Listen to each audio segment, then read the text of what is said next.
Hungary's former Prime Minister Viktor Orbán has declared that he and his far-right Fidesz party will lead a peaceful resistance movement against what he called the tyrannical exercise of power by the country's new centre-right government.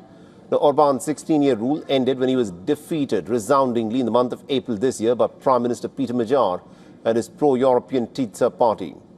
At a news conference outside party headquarters in Budapest, Orbán said that a constitutional amendment that was passed last week in the parliament, which set a 12-year term limit for members of the parliament, had dismantled the rule of law and had eliminated the system of checks and balances.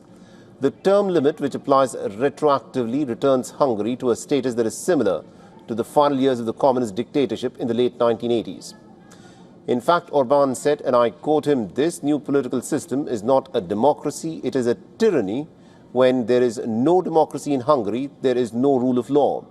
He further added that the term limit will exclude around half of his party coalition's sitting members from running in the next national elections set for the year 2030. Now, since taking office in the month of May, Magyar's administration has dismantled what he calls Orbán's mafia by removing several political appointees as well as heads of institutions viewed as having facilitated Orbán's government. Fidesz party has portrayed the move as assaults on democracy and has warned of an authoritarian system in the making.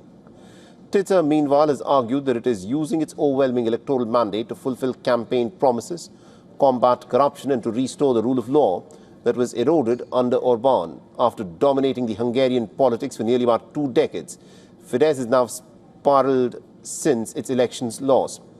According to a June survey by pollster Median and published by the news site HVG, Tisza's support stands at about 60% amongst the country's entire population, while Fidesz's support has shrunk to just 18%.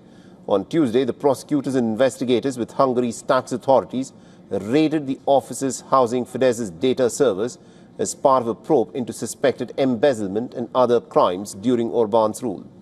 Orbán alleged that the raid was on political orders and said that such an action could occur only in severe dictatorships. For all the latest news, download the WION app and subscribe to our YouTube channel.